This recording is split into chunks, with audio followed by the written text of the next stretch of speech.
Assalamu alaikum and welcome back to the Power of Educating Our Own. This is a podcast hosted by the Clara Muhammad Schools Network. We are a network of approximately 20 schools. Those schools are full-time weekend, which we coined Strong In Schools, and virtual schools.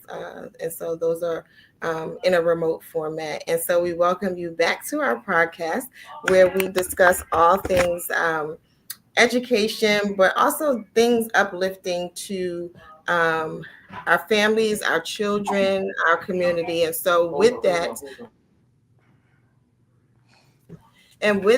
we are proud to have the guest that we're going to have with us tonight, right? So we've been talking about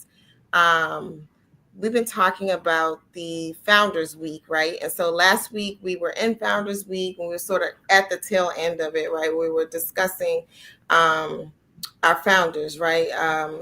The Honorable Elijah Muhammad, Sister Clara Muhammad, Imam Wafaddin Muhammad. And we know that their birthdays are in October and then that ending weekend into the beginning of November. And so we just thought it was fitting that we continue that conversation where we talk about those things that relate to our founders in our community. And tonight's guests are actually super instrumental in bringing us a book about Sister Clara Muhammad. And so we've seen this book, Mother of the Nation, all through this community. And tonight we want to bring them on to, discuss it, to talk about where it came from, what was the inspiration, how it came to be, and what were the plans for it now that we have the book on our hands. And I'll try to grab a copy and show you on the screen as well. But without further ado, actually, I'm sorry. I went way ahead, right? I'm all over. I love your energy. You're so excited. I'm all over the place. I am your co-host, Sister Marsha Nivens Muhammad. I am here with Quran Shakir. Patricia Salahuddin. Assalamu alaikum. Welcome, everyone. Welcome. And so I did that all out of order. So that was definitely a bloopers, but nonetheless, we have some wonderful guests with us this evening. And we're going to jump right into the conversation. So we'll bring them on and do that. And so we have Imam Earl Al-Amin, we have Imam Abdul Wahid, and we have Sister Judy. Assalamu alaikum, everyone. Alaikum. So talk to us, right? So before we go into the book, right? Because I do want to know sort of like how that came to be, and I know that there were others that were instrumental in being a part of creating this book. But tell us about who you are before we sort of jump into the book. And so I'll start with Sister Judy because that's who I see first on my screen. Assalamu alaikum. Bismillahir Rahmanir Rahim. Sister Judy Musa. Detroit, Michigan. That's where I'm from. My current position with IMAS, the Institute of Muslim American Studies, which is the publisher of Mother of the Nation, story of Sister Clara Muhammad.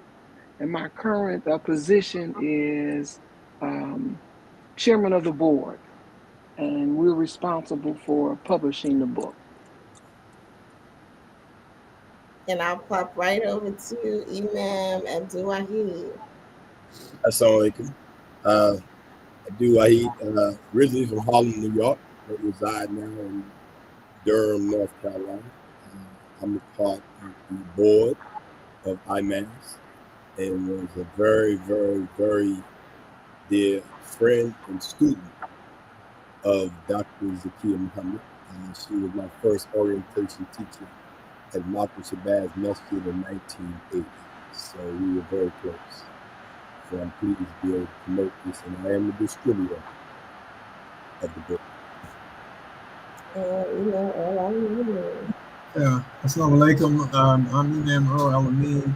I'm also a board member of IMAS, and I'm very, very still consider myself a very dear friend of Sister Dr. Zakiya Muhammad, who I'm from Baltimore, and she was from Baltimore. So we shared those roots of being Baltimoreans. And It wasn't many days that went by in the last 5 years of her life that she and I did not talk. And thank you for that. So yeah, and you all mentioned Sister Zakia, right? And so, tell us how you all got started with this book. I know that she was a big part of it. And so tell us, where the idea even came from, right? And how it got going. And then we'll sort of go from there. Assalamu alaikum again. This book had been in the process with Dr. Zakia Muhammad developing this for quite some time. And if you have read the book, in the beginning of it, she talks about they were having a conference, and I think it was Sedalia, and I think it was Sister Lottie, her daughter, began to talk about her mother. And prior to that, Sister Zakia was fascinated with the work that had been done by Sister Clara Muhammad. And then she made the decision that she wanted to write the biography. So I'm going to cut it kind of short, where she had been in contact with Imam Muhammad, and it kind of went back and forth.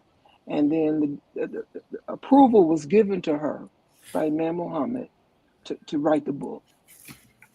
Our involvement in the book was maybe about 2 or 3 years before Dr. Zakia, may Allah have mercy on her soul, passed. She had contacted, I think it was like about 6 or 7 of us, and she sent us the manuscript of the book. And we were supposed to, critique it, and she had prior to that, she had established a document as to how she wanted this book to be distributed and who would be in charge of it. So, we met with her a couple of times, and she passed in 2019. May Allah have mercy on her soul. And there was 4 of us that was left with the assignment to edit the book. Ajib Bilal, may Allah have mercy on his soul. Mario Ahmed, may Allah have mercy on his soul. Was another sister. She, the name is escaping me. She was Dr. in King. Oakland. Dr. King. Dr. King. No, this was a sister that was on the board, one of the founding members of IMAS, Jamila Malik and myself. Then it was the 4 of us that really had the responsibility of editing the book. Ajib Bilal, Mario Ahmed, Jamila Malik, and myself.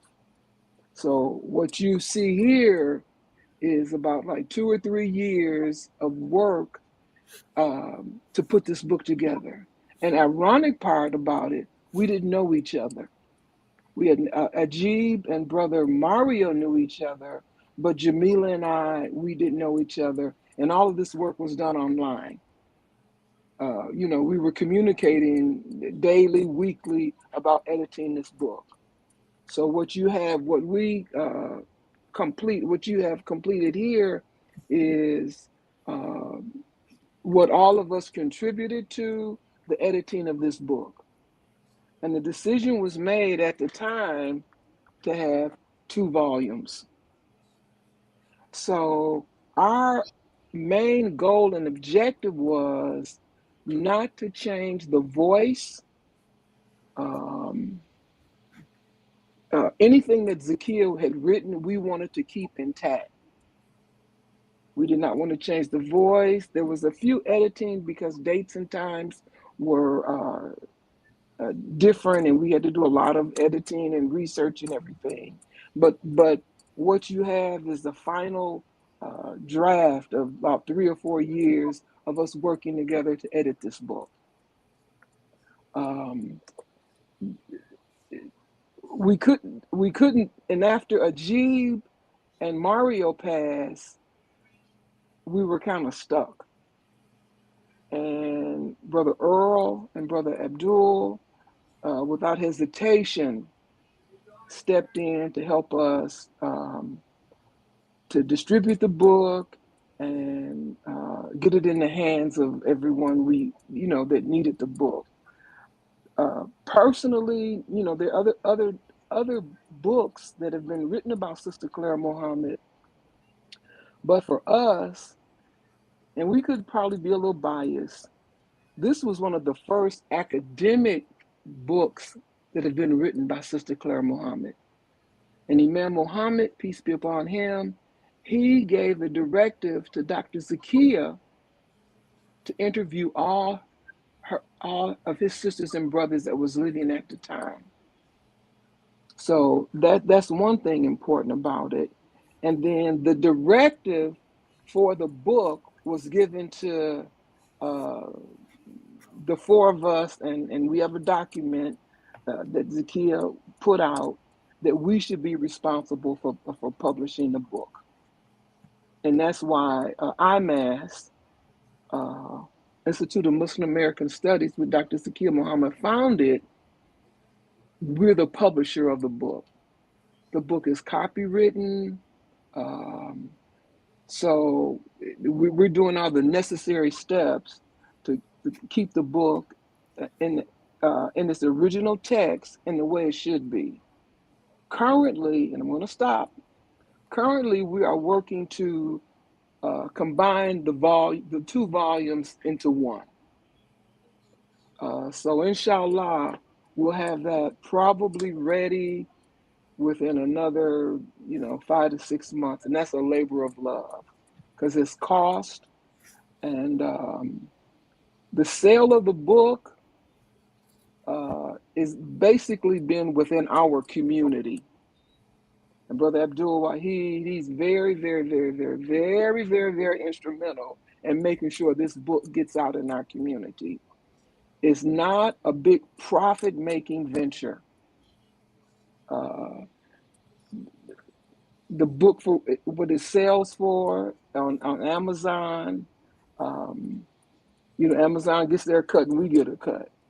But it's not a big profit-making venture. But we feel that once it's into one volume, then we can expand the book getting out different universities. And there's so many things that we've talked about. And Brother Earl and Brother Wahid, step in when you can, because I can go. But some of our goals and objectives are this book should be in every university and most high schools. And we want this to be included for African American History Month and for Women's History. For us as Muslims, Clara Muhammad is our Sojourner Truth. She's our Harriet Tubman. And she should have the status that they have throughout American history. Because what she was involved in and how she helped establish who we are now, this book should be a required reading at most universities. And my last point was Brother Abdul that we just left Durham. The brother was there, and he had just slipped my mind. Clara's fruit. Mm-hmm. He talked about that, and I wanted to make the comment that all of us are Clara's fruit. And maybe we'll get a chance to go into that because it's known now, and I think it's known a lot. Some people know it, but it's known now because of this book. Clara Muhammad introduced Elijah Muhammad to Master Farad Muhammad. And there's other things I can get into. So all of us are standing on, if you came through the Nation of Islam, and if you are part of the what I'll still call it, the African American Muslims, American Muslim mission, you are here. We know nothing happens except by the will of Allah. And I believe Allah works through people. So for us, where we are now is because of Clara Muhammad. And we can talk about Malcolm X, Muhammad Ali, Mr. Farrakhan, Imam Muhammad. But if Allah hadn't have put Sister Clara here to do her work,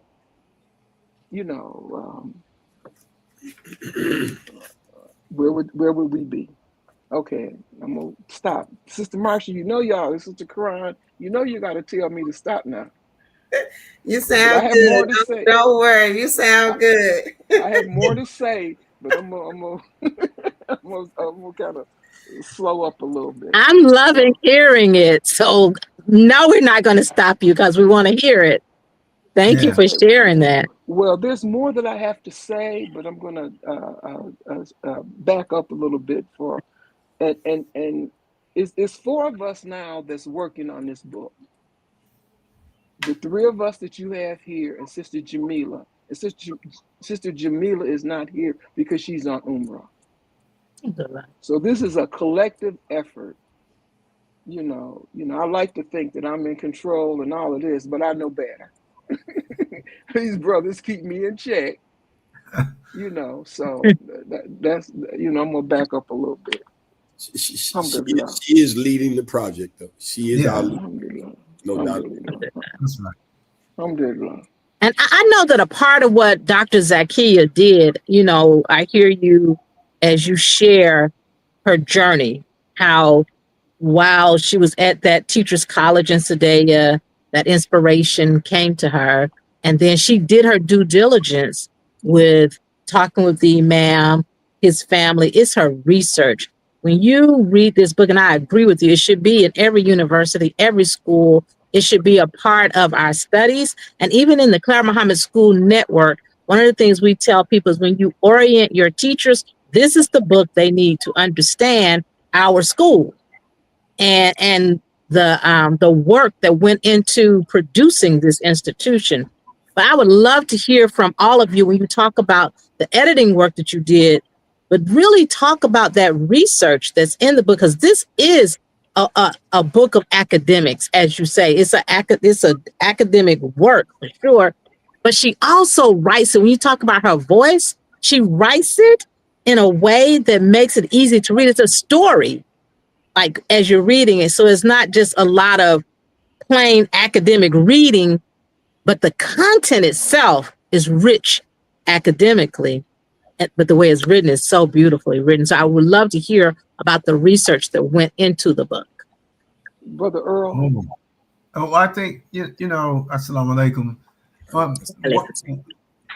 In all of the conversations that we would have, and she would intimate to me the research, we would talk, and she said, I had to interview Elijah Jr., and I had to interview, and she, and all her research, and the questions that she would ask were very pristine,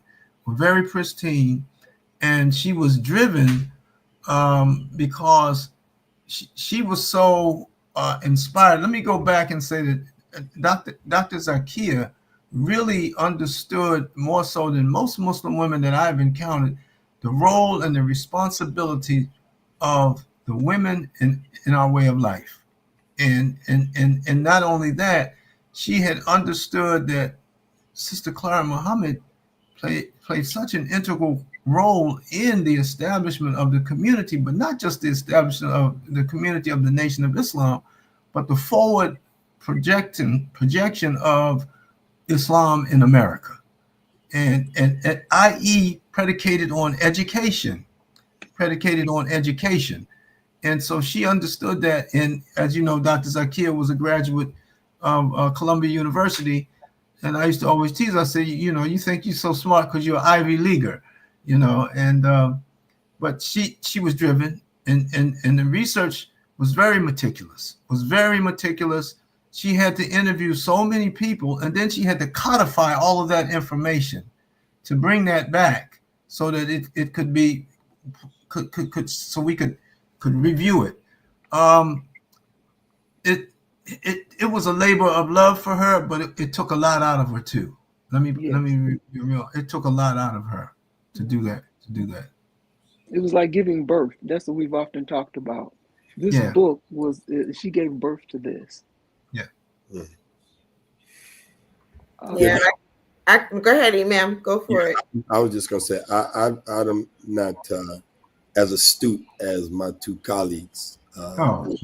Please, come on.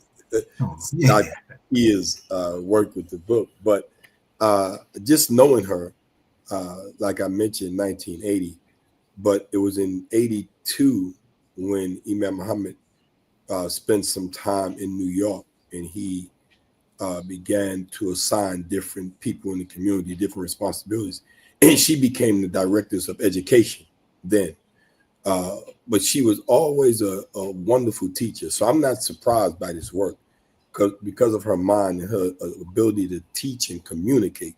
She's a very clear communicator. And when she was in California, she would call me sometime because we were pretty close. And she would call me sometime and just talk to me about really encouraging me that we have to do this work. We have to get Imam Muhammad's word out there to the wider public. And she knew that I was working very closely with Dr. Sierra Lincoln before he passed away. So she would encourage me because they knew her as well. And I just want to make this point. I just happened today, Allah willed, I was talking to a professor friend of mine who's at a conference. And we were talking about, she had been asking me for several times, for a couple of years now, we've been talking about getting Imam Muhammad's work on the university. So she now is doing no more research, so she has a free time. So just today, she and I committed to do this work. So I'm going to introduce this piece to her as well for us to get in the university just today. Mm-hmm. That's great. That's really great. You know, I was thinking about the first book, when the first book was like in circulation for, you know, and everyone was getting their copy, and I got my hands on a copy. I think I read that in, it had to be either 2 or 3 days. Like that weekend, I just kept turning the page and turning the page because it was so interesting to be able to hear the story, right?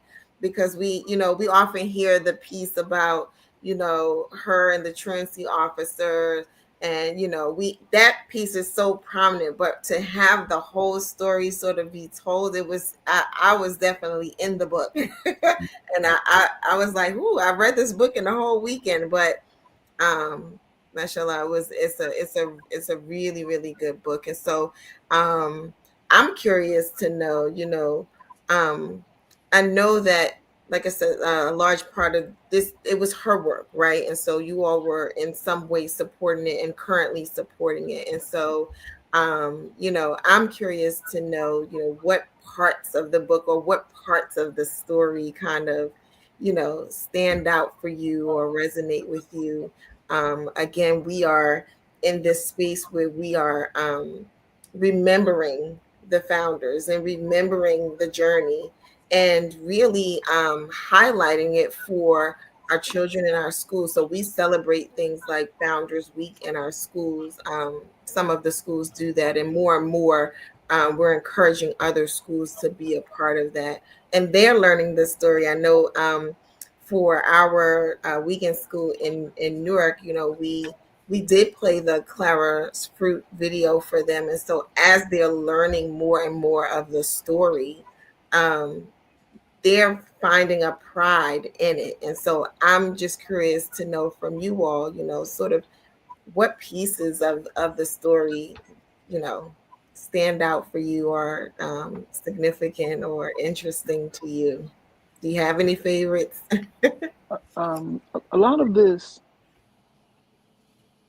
is important. The name of Sister Clara Muhammad on this school, but who she was stood out more with me than anyone. I mean, more than me, more to me because of the role that she played in the development of why the school should be named Sister Clara Muhammad. It's more than just a stand. Her role in Allah tells us to reverence the womb that bore you.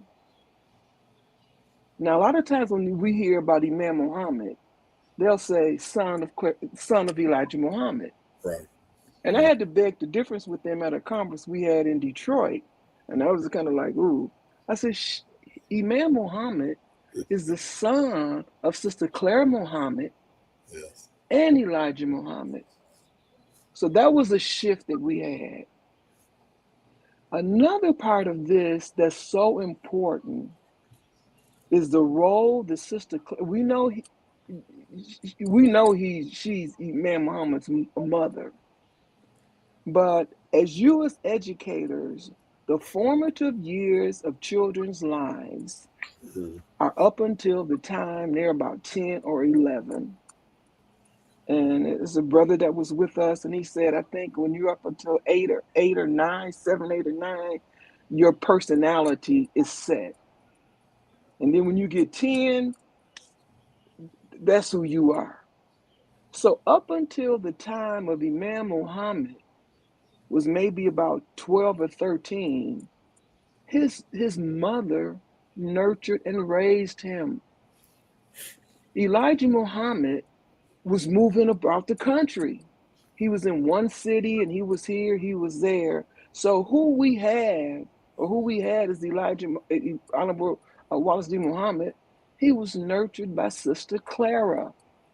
His growth and development, who he was, who his personality, it was all with Sister Clara. He really didn't begin to have a relationship, and you can correct me if I'm wrong with some of these dates, until he was about 13 or 14. That's true. That's true. He was born in 1933 and I'm looking at a chronologic outline of her life. In 1934, Elijah Muhammad had to go to Chicago to get away from what was going on here in Detroit. And from that point on, he was incarcerated. He had to leave from one city to the other. So Clara Muhammad was very, very, very instrumental, as mothers are, in the growth and development of who Wallace D. Muhammad was. That's significant. And Imam Muhammad, in his own words, in this book, The Treasure Under the Wall, he spoke about his mother.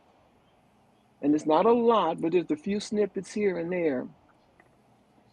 She came from a very, very, very dark period. She was born during a very dark period of our time. Racism, Jim Crow, she experienced this firsthand. She knew uh, she knew what society she was raising her children in. This is the beginning of the stand. She did not want these people educating her children.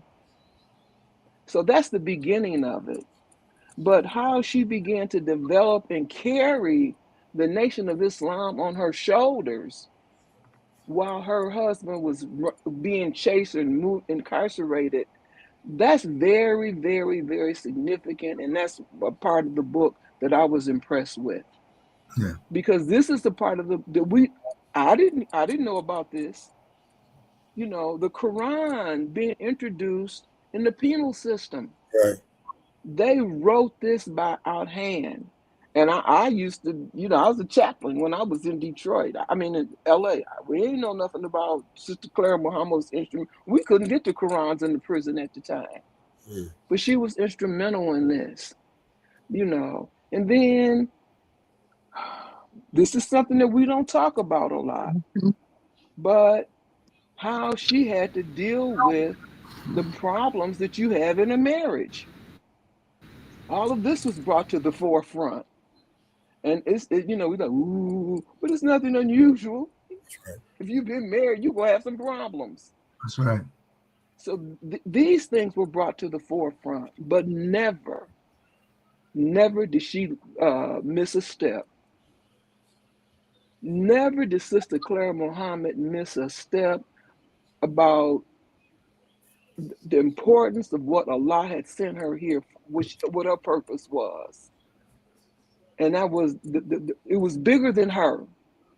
And she held to it without, there's so many conversations that we have about the way she carried herself, the way she dressed, the way she spoke with people. She would go to the big conferences that they would have. Her name wasn't even mentioned. But she sat there very stoic, You know, she was an example of how women could carry themselves, how we should dress. There was no other women doing that during the time Sister Claire Muhammad came up. We were, we was following, back during that time, before our time. We wanted to be like the white folks. We wanted to straighten our hair. We wanted to dress, but she knew it was more for us than that. So, to answer your question, Sister Marcia, it was not one particular thing, but what she did for us as for the uh, Muslim African American Muslim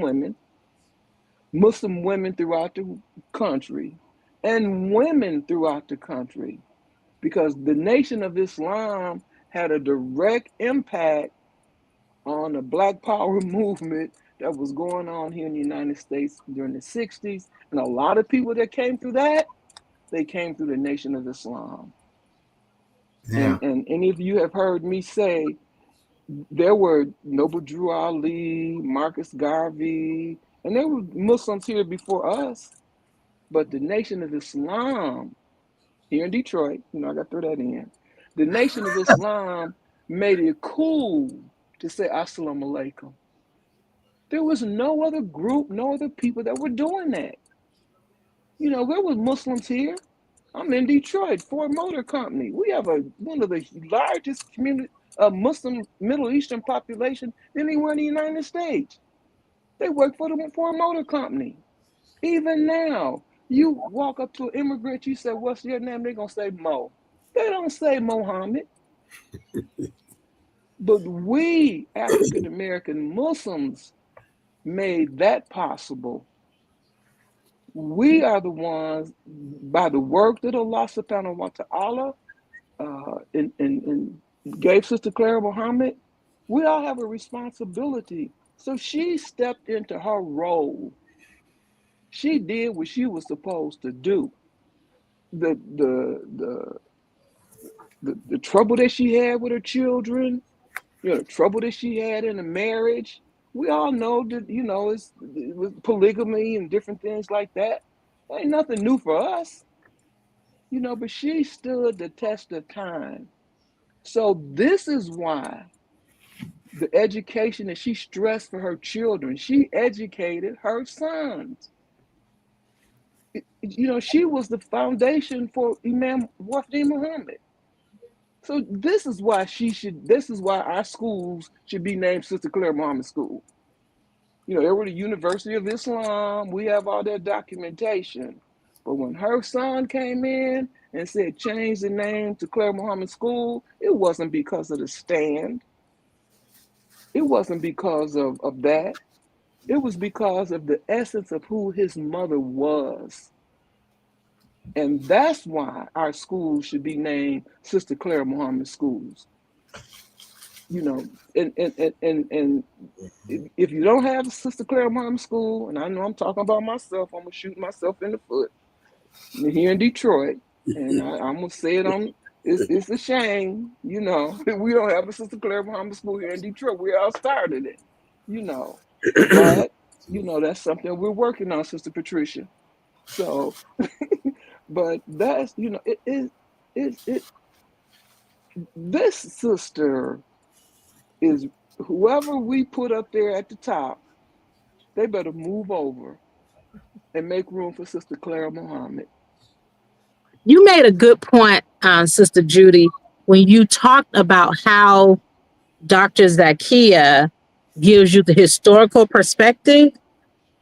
So I think what I found really, really interesting was how she infused in the story of Sister Clara Muhammad history lessons. Yes. So we were able to understand the Jim Crow period. Yes. And she brought in real life experiences and even pictures from that time, or to bring us through the civil rights movement and the people and the times. And even when you talked about what she did for women, when Dr. Zakia presents this story, she tells the story of how Sister Clara Muhammad got her foundation in the church.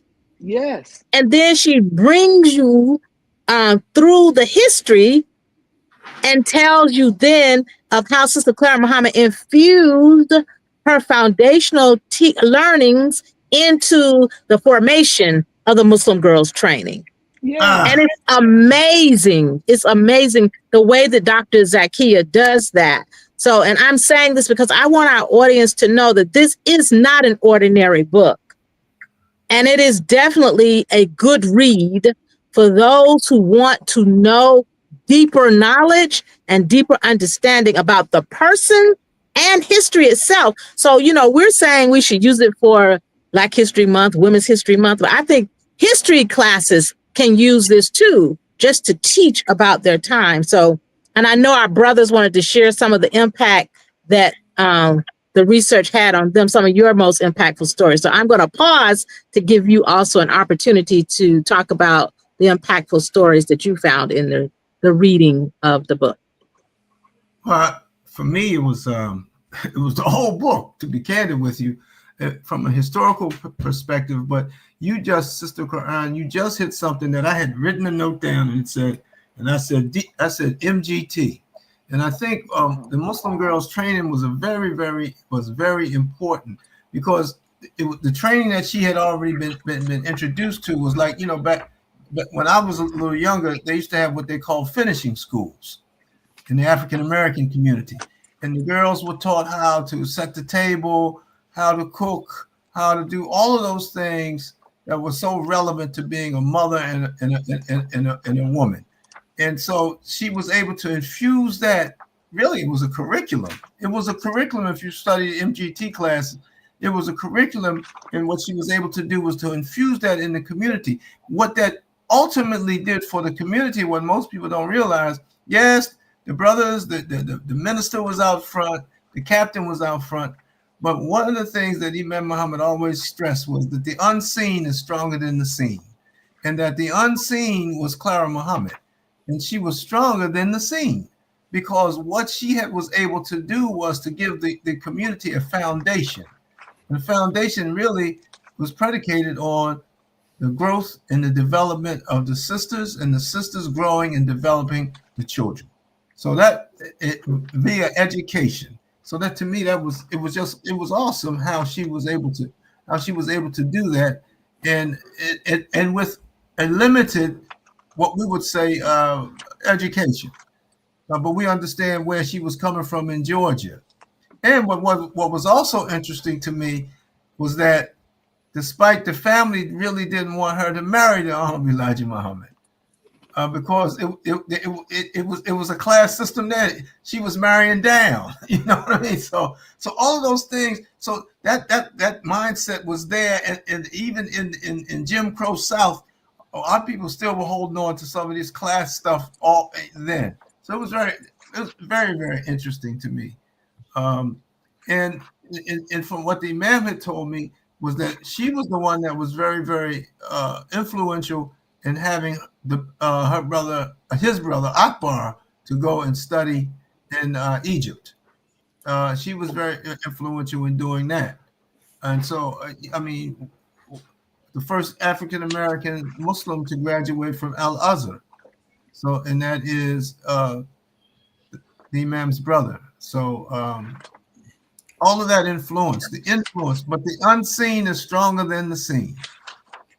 If I could add to what Imam Earl just said, what stood out for me in the book was Sister Clara Muhammad's.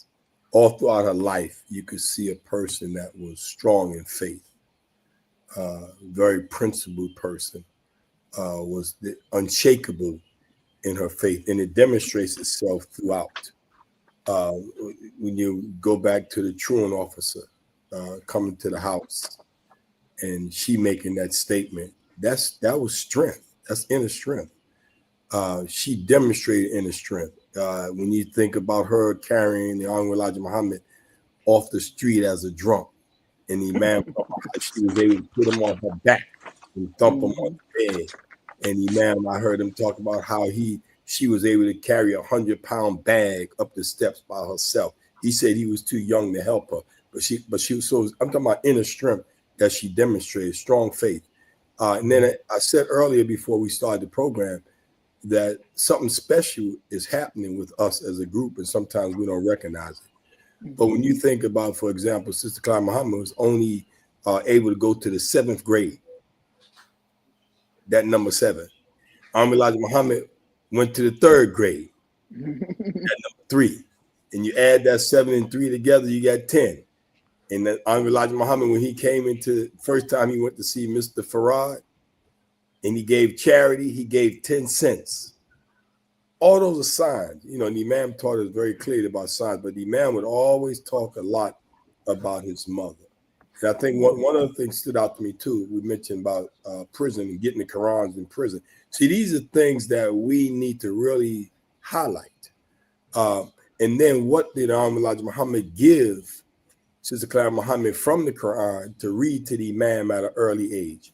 Surah Luqman, verses 13 through 15. And what do those say? If your parents try to get you to worship other than God, don't do that. With justice, that was powerful stuff then. So that tells you really what the intent was for this community from the very beginning, But I saw her strength, her support for her husband was unshakable support for Elijah Muhammad. And Sister Judy makes an excellent point, and we all need to get accustomed to doing this ourselves.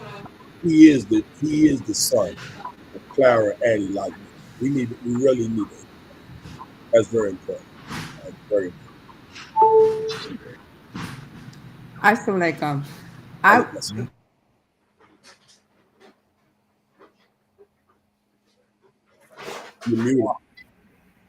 You're on mute, Dr. Patricia. Yes. Go ahead. You're not on mute now. Go ahead. Oh, okay. I won't touch it. All right. Assalamualaikum, everyone. Thank you so much for coming and sharing this with us. And it's so wonderful to hear from you, who just has your fingers in everything in the publication of this book and making sure it happened for us. One of the things that you said earlier about Sister Clara Muhammad and how her influence was with the women.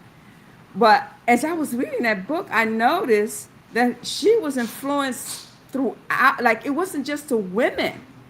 When the men were in prison, when Honorable Elijah Muhammad was in prison, and other men were in prison, she was the one that was telling people what to do. She was the one that was helping and getting information from Elijah Muhammad and giving it to the leaders at that time.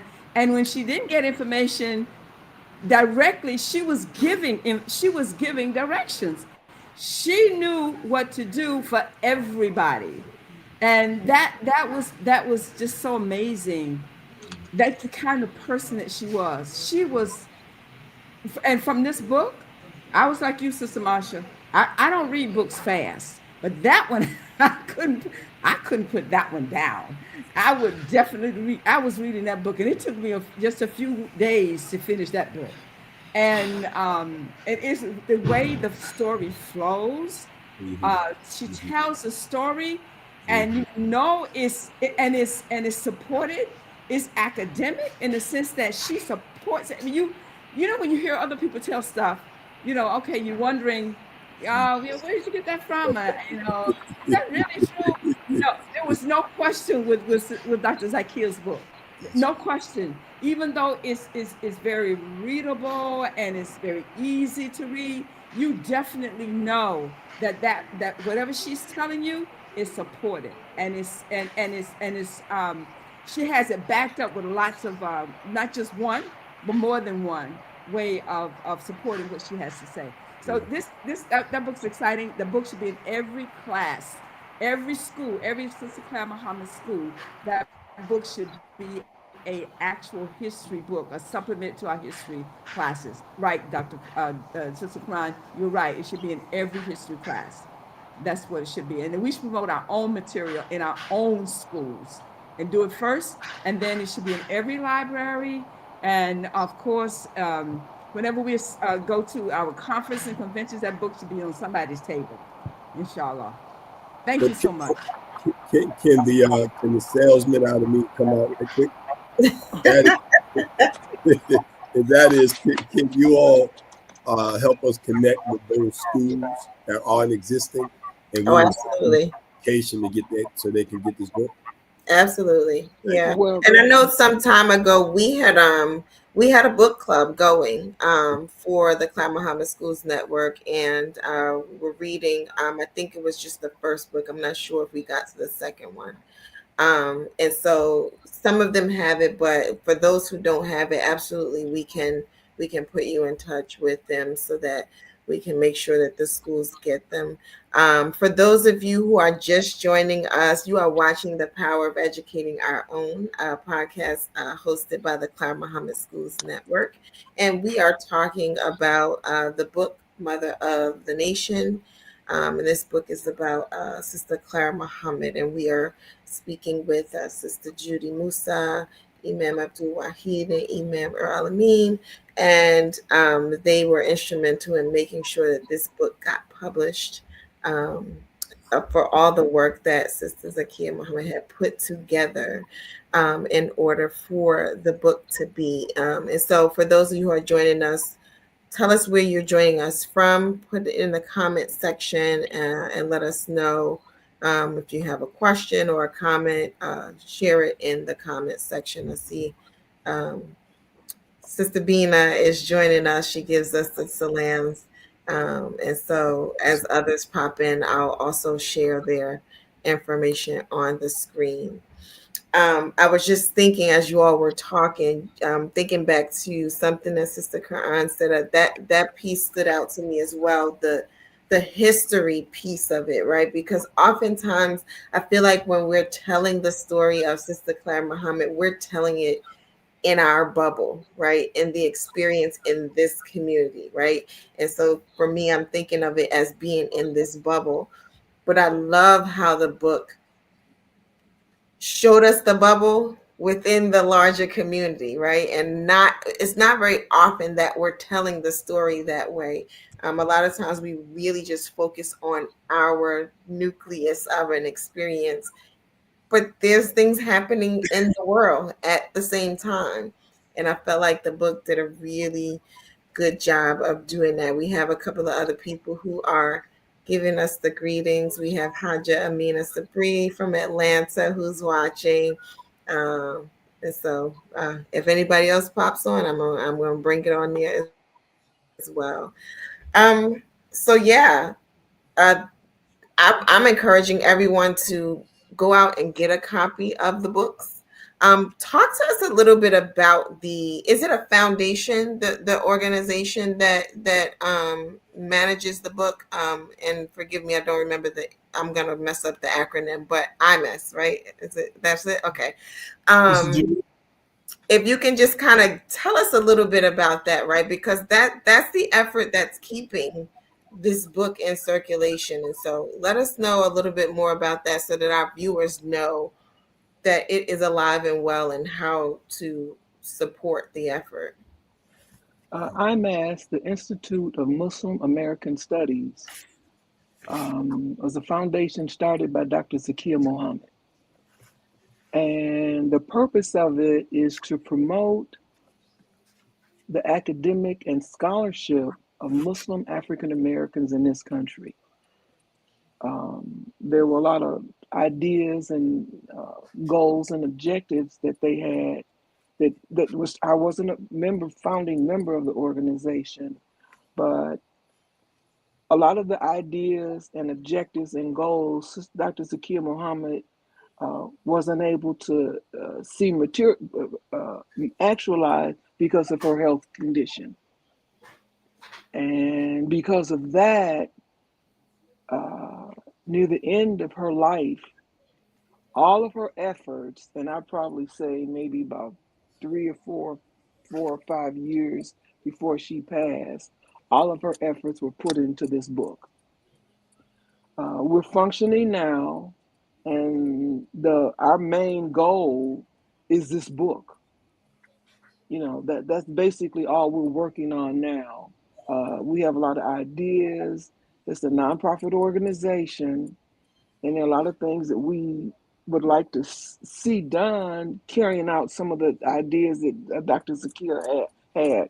I don't have all of them on the top of my head because basically we've been working on the publishing of this book. And it's important to know, the community to know that I am in the position I'm in because of Dr. Zakia. This isn't something that, oops, it just popped up. We have documentation that Dr. Zakia Muhammad wanted us to go this route. And like I said, when Mario Ahmed, may Allah have mercy on his soul, and G. Bilal, when they passed, over 90% of the book editing had been done. And that was volume 1. We published that. Volume 2 was completed by Mario Ahmed's daughter, Minna Ahmed. And it was another labor of love. It's effort. If any of you have published books, and Brother Abdul, you know this, to get something on Amazon. It takes a lot of work, and there's other publishers and different things that we can go to, but this was the quickest way for us to get it out. So the second volume was published, and a lot of people thought that when the first volume came out, that was the end of it. But we did the second volume, and it was a period of time because there was so much work that had to be done. So right now, I'm asked, and if you go to our website, most of the information that's on their website was developed by Dr. Zakia Muhammad. And we haven't updated it or changed any of it because, again, all of our attention has been on the book. But we are a nonprofit organization. We're still in existence. And the directive to finish this book was given by Dr. Zakia Muhammad. Was given to us by Dr. Zakia Muhammad. And then again, when we needed help, Imam Earl and Imam Abdul, they stepped up and helped us, to carry the work out. And what I was about to say, we want to continue to push the book, but Brother Abdul has given me a charge that we need one volume. So please buy the book, but know that we're coming out with one volume.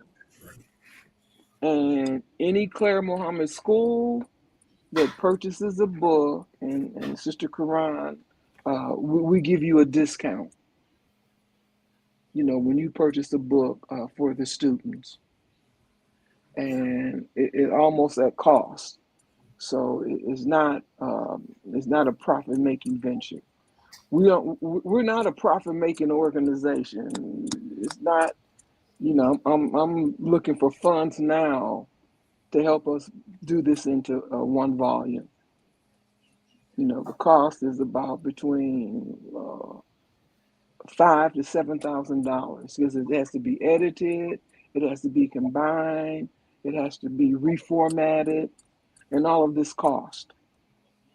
And so we did one launch good when we first started the book, but there's no funding and no resources that we have other than us basically coming out of our pocket to have this book published. So we could we want to do another fundraise, launch good, but funds are needed to have this book done. And then once we get that one volume, then there's other things that IMAS can go on and do on some of the.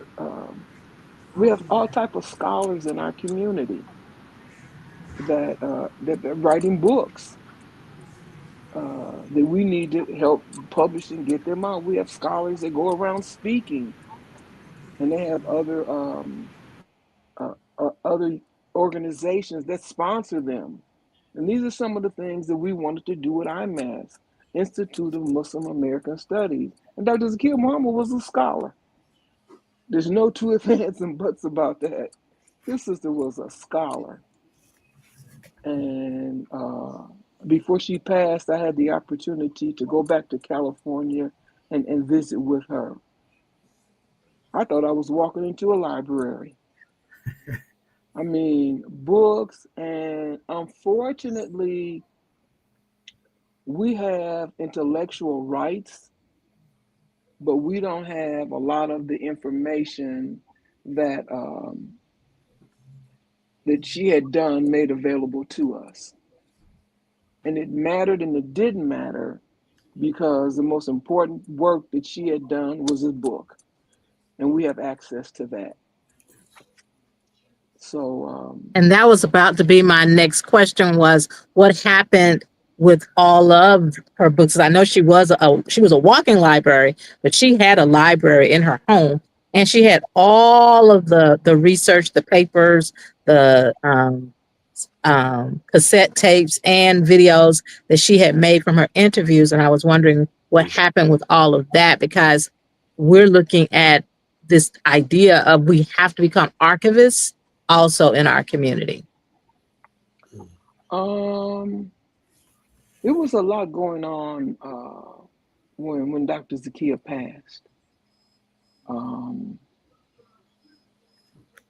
I don't want to get into a lot of the personal things that was going on, but um, we need to take care of our business right now because when we pass, if we don't have a proper documentation as to what we want to happen with our possessions, intellectual property, books and stuff, it's up for grabs. And that's not putting pointing a finger at anyone. I'm in Detroit. Ajib was in Albania. Albania. Mario Ahmed was in DC. Jamila was in DC. So there was no way that we could get there and take possession of different things. So Yeah. again, it was troublesome, but we got the book. We had the manuscript. She had sent the manuscript to about 6 or 7 people. The original manuscript that she had written, and we still are in possession of that. So all the other things that she had done, and I have a few cassettes, tapes. We would have her, as you know, I was with International League of Muslim Women in California. Every time we had a conference, who was there? Dr. Zakia Muhammad. So we have tapes of, her speaking. The last speech that she gave was here in Detroit, and we have that on tape. So those different things like that can be shared throughout the community. But the actual book, um, we have copywritten. We went through the Library of Congress. It cost us quite a bit of money, but we have a copyright on books on the book. So we're not worried about that. Anytime any information about the book, people want to use it and whatever, it has to come through our mass. And believe me, Brother Earl and Brother Abdul, they ain't letting nothing slip through. So, I mean, I'm doing the talking, but believe me, if it's something that goes awry, they're on it because Yeah. of their knowledge, their abilities, and books, imam, so it's well protected. So I And hope that that's such a answered good your question. no, yeah, and that's such a good thing to for us to even lift up in this conversation. We've had shows that where we've sort of highlighted that historical preservation and Sister Khan just talked about being archivists, right? And doing it in a way where we're able to really have a secure ownership of the things that we experience as a community, but also what we're putting out into the public space. And so we appreciate you all for the work that you've done to bring this book to the light and keep it in front of us, and bring volume 2. And now we're going to be looking forward to seeing it all in one volume, right? Yeah. And so we're grateful to the work you have done, because Sister Claire Muhammad's story is it's just so inspirational. I said earlier, we all sort of know about the interaction with the truancy officers, and then there are all these other stories, and layers to her story that we learn in the book that maybe everyone doesn't know, right? And then it gives you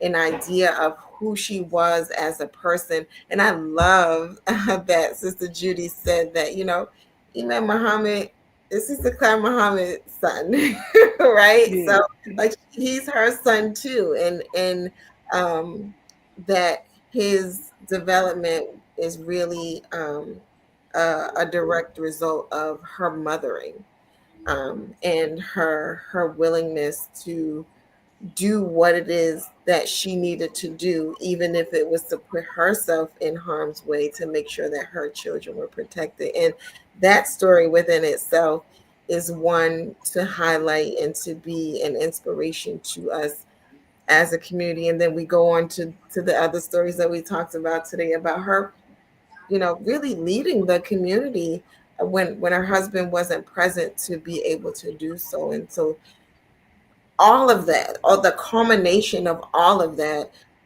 we find in the book, but we also experience in the community and in the development of our Clara Muhammad schools and what they were intended to be. And so as we work together to um, strengthen the schools, revive the schools, start new schools, all of those intentions, that's the spirit in which we, want to move forward with making those things happen. And so I just want to say I appreciate you all for the work that you all have done to make it happen. I'm just gonna look in the comment section just to see if I While you're doing that, and we want to thank you, Yes. for allowing us to have this format. And we'll tell it again because we need to hear this again and again and again and again throughout the Quran.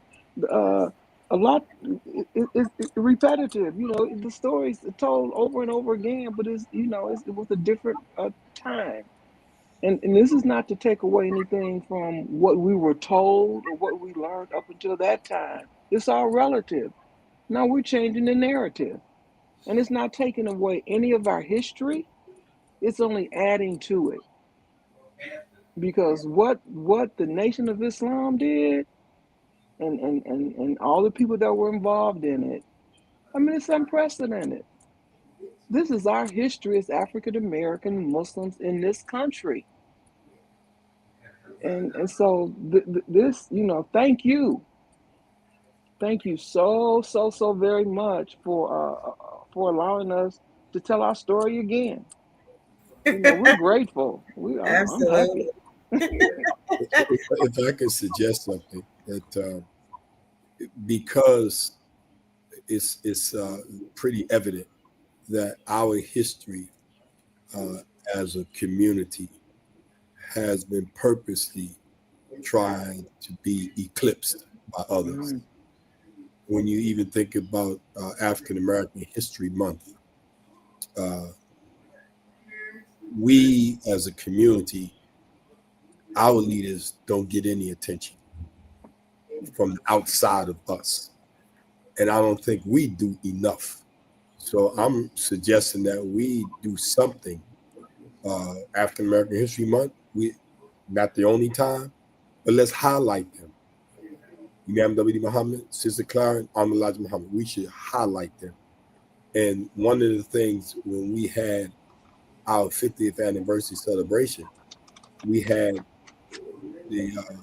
we had already had the intent to have recognition to Imam Muhammad and Sister Clara. But we said we can't have this weekend and not include the Honorable Elijah Muhammad. So I think that should be our thinking because they come together.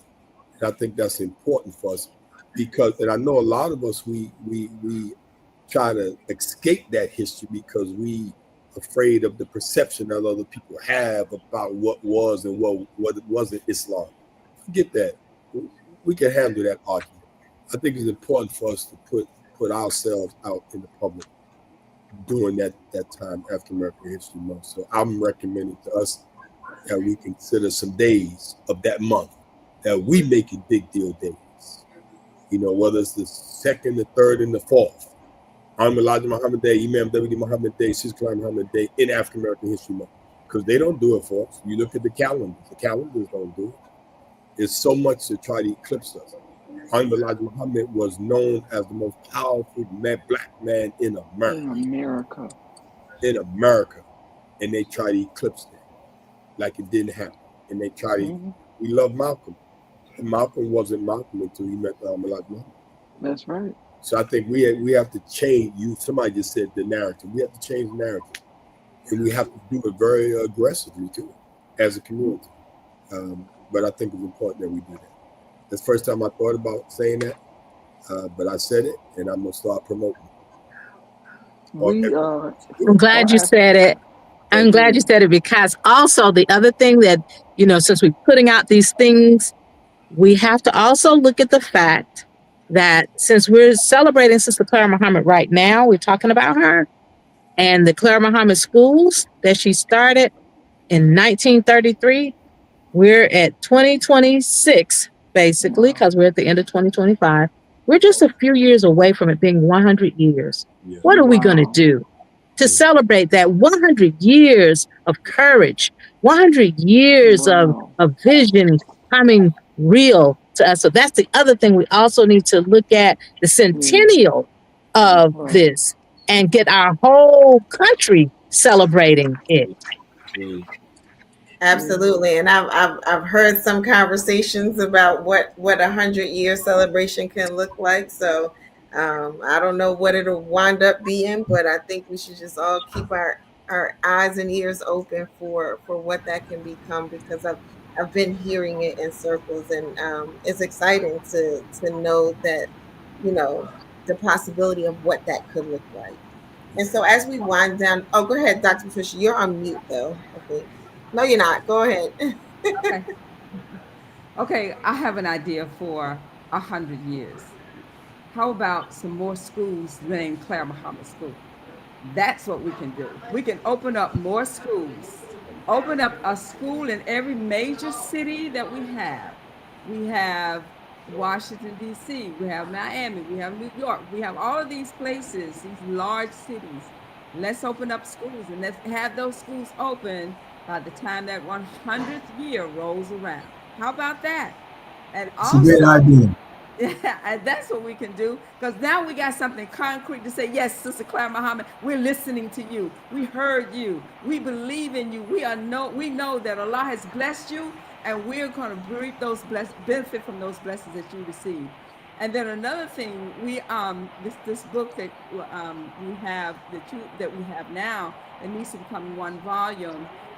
We can get sponsors, fundraising. What about sponsors? What about these people with pockets, with money in them to support this effort? People in our community that could possibly support this effort. We need to look into getting sponsors for our project, especially this particular project. Those are my suggestions. Thank you. Thank you. And we have Sister Amina Sabri saying, let's do it. So yeah, for those of you who are listening, Dr. Patricia gave us two charges. One is to open up more schools across the country.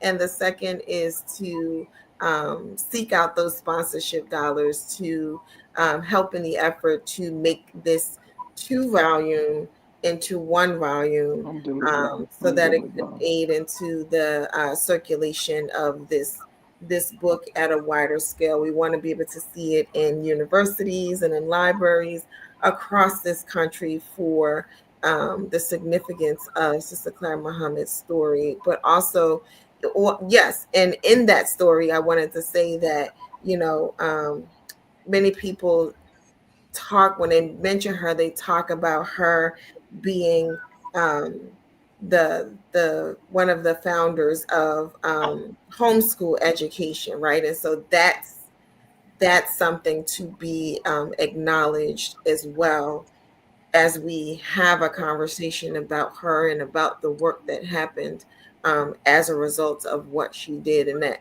homeschool format being formed, right? That private school in the home, and as a means to protect our children from influences that we uh, would prefer that they not encounter. And so, those two charges are out there.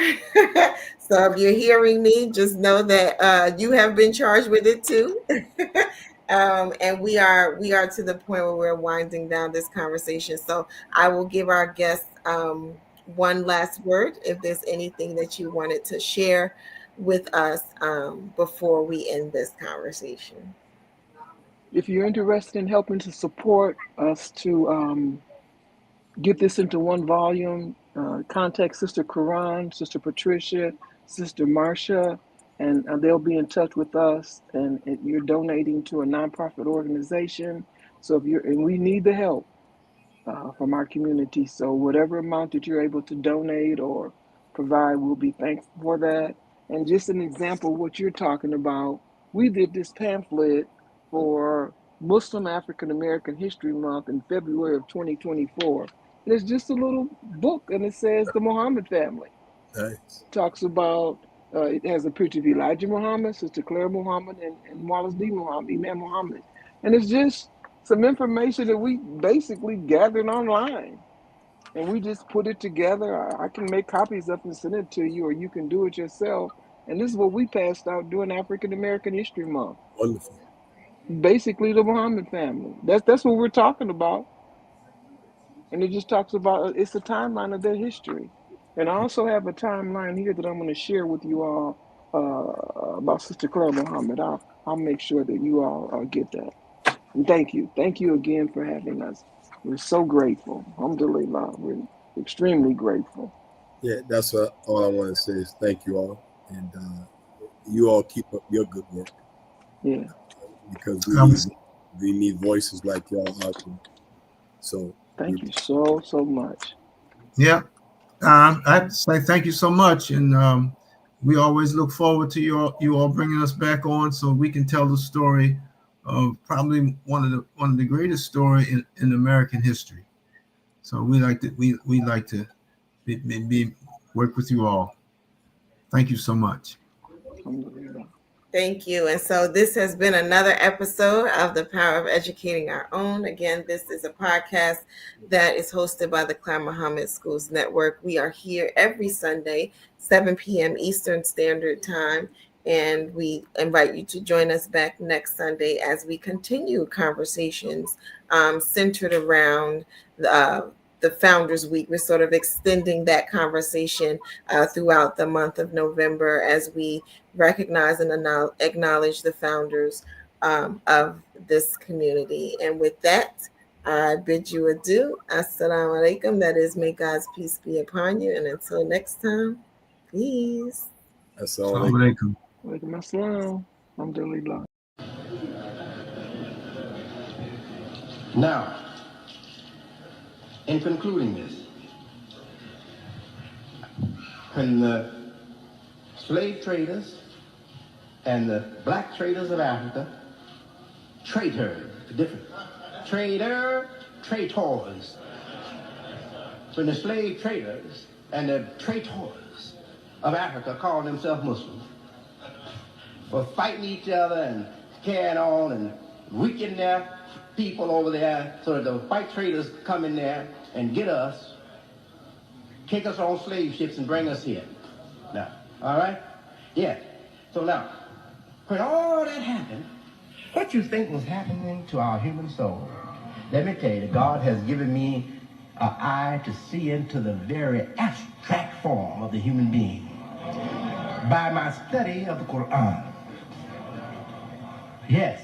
Now, I'm going to tell you what was happening. I know. as if I was there. The soul of those victims had given up on this world. They knew they were going to their death. They knew they were going to circumstances that were going to finish them off. They would never have their lives again. They knew that. But in their soul, they were saying, our children will one day be free again, and they will serve God. We have failed, but our children will one day serve God.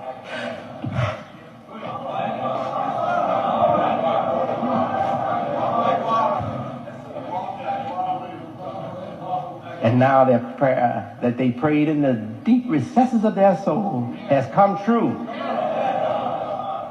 And not only are the descendants of the black people of Africa from Islam coming to Islam, taking up the divine cause, but those who never were Muslims, their children from Christianity, their children from Judaism, their children from paganism are embracing Islam in America. And we are going to build new Africa.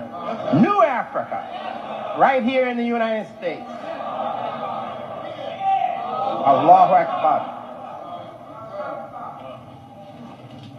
And the soul of those suffering victims, they're rejoicing because of us here today.